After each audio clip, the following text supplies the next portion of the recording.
Yeah! Go woman power! Home books, and what's in the home book is what goes. So she's got an incredible responsibility. Yeah! Miss Jackie makes everybody feel like family. And I'd like to thank her from the bottom of my heart. Her big smile, her hugs, her hellos is what makes it worthwhile. Yeah!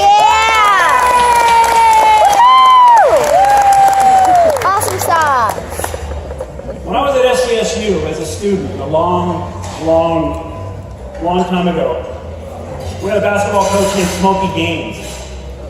If any of you remember Smokey Gaines, he had some flair for the dramatic. When Coach Ellis told me we were going to have a DJ at the games, I thought to myself, hey, he's got a little bit of Smokey Gaines in him, I think. A DJ at a basketball game, all right. So Juice became our DJ. First thing he said to me was, I've never DJ'd at a basketball game before. So we worked it out and we figured it out, and he was cool and he took things in stride. Besides Coach Ellis, I think the referees probably yelled at Juice more than anybody in the gym. He'd be playing music at the wrong time, and next thing you know, the ref's in his face. But as they say, he kept calm and carried on and did his job. So whoever Juice is, thank you.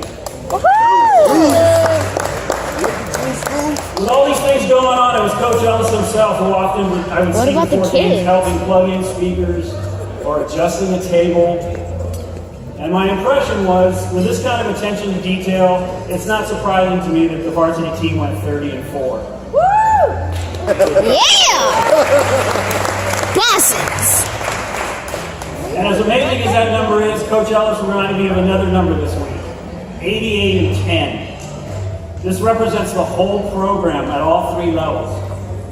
It made me think not just of the games, but of all the practices and sacrifices made by the players, the coaches, the parents. So let's all give us a big round of applause to all the coaches' kids.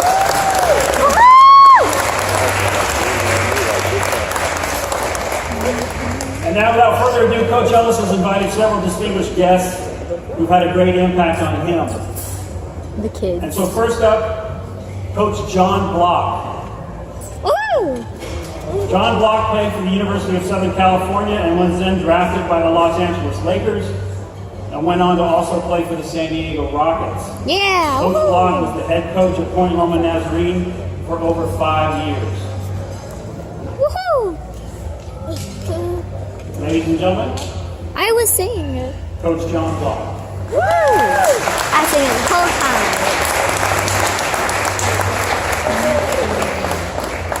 I'm supposed to be recording this. Good evening.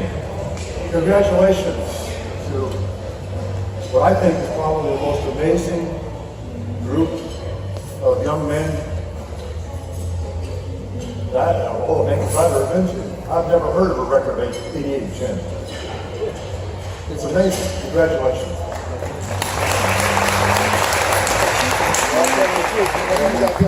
I'm going to speak just for a few moments. But I was thinking about what I wanted to say. Actually, I thought of a book that really impacted me quite a bit.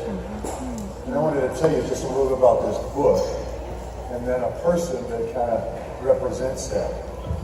The book is called Outliers. It's a book about a book by Malcolm Gladwell, who's a Canadian, who decided to write a book asking the question, basically, is the Western myth of pulling oneself up by his bootstraps, the self-made man, is that really true? Is it really accurate? So then he started researching and talking to really high-achieving people throughout the world. And what he found was there were at least three major things that had to occur for very high achievement. One was people, the people in his life, the parents, the coaches, in this case, the coaches and the parents.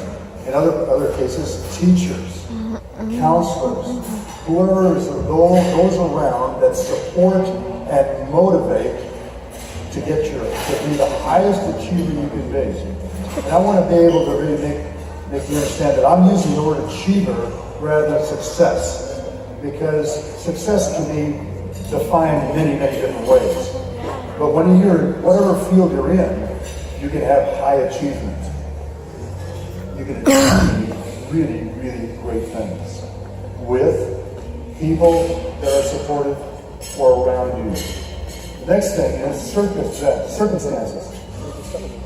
That you have to have the right circumstances. Maybe it's the right school, the right people, the coaches that are in that right school. But wherever you live, in my case, the San Diego Rockets, I was the Los Angeles Lakers, a rookie with a great team, but I played only 104 minutes the whole season. And I went to the coach in the middle of the season, Fred Schaus at the time, and I said, Fred, would it be okay if I didn't travel with the team for the rest of the season? Now that's unheard of, right? Even now it's unheard of. It was unheard of back then. And I said, because I figured out what it's going to take to become a basketball player in the NBA. So let me work on that, because when I was traveling, I wasn't playing, and you don't practice much. So he said, okay. So for the rest of the season, my rookie year, I worked out like crazy, played games all over the city, wherever I could find games, wherever I could work out with weights, which wasn't even done back then for basketball players. And the next season, so here's the circumstance. Circumstance was I was drafted in expansion by the San Diego Rockets. And now I got to go down, and I started every game, and averaged 20 a game, and 10 rebounds a game the whole season. So my life just radically changed because of circumstance. Now the next thing, obviously, you have to have for high achievement is some measure of talent. You have to have some talent. And so we all know that. Whatever the athletic talent, a great mind, for business, whatever the circumstances, so talent. Now there's one other thing that has to happen too. It did in the case of all these really high achievers. And that is, you have to put an immense amount of hours into your craft, into what you want to achieve in high achievement. It takes a lot of hours. For me, I was listening to the book. I read the book, and I said, my wife and I, we travel a lot in the car, and so we listened to this book. And as it came to this one part of what it takes in terms of time, the guy, this Malcolm Gladwell says, that don't let this scare you. Those that want to achieve really high achievement, 10,000 hours. 10,000 hours of putting in the most, working out. And when that came on, my wife says, gosh, you certainly did that. I put in an immense amount of hours. And I didn't even achieve as much as I think I could have if I would have put even more in. So what I'm going to say to you and to encourage you all, these couple of seniors are going to go on, is really appreciate the circumstances you're in. Understand what they are, take advantage of it. If there's a great weight room, if there's great teachers, and you've got good teachers, take advantage of your education.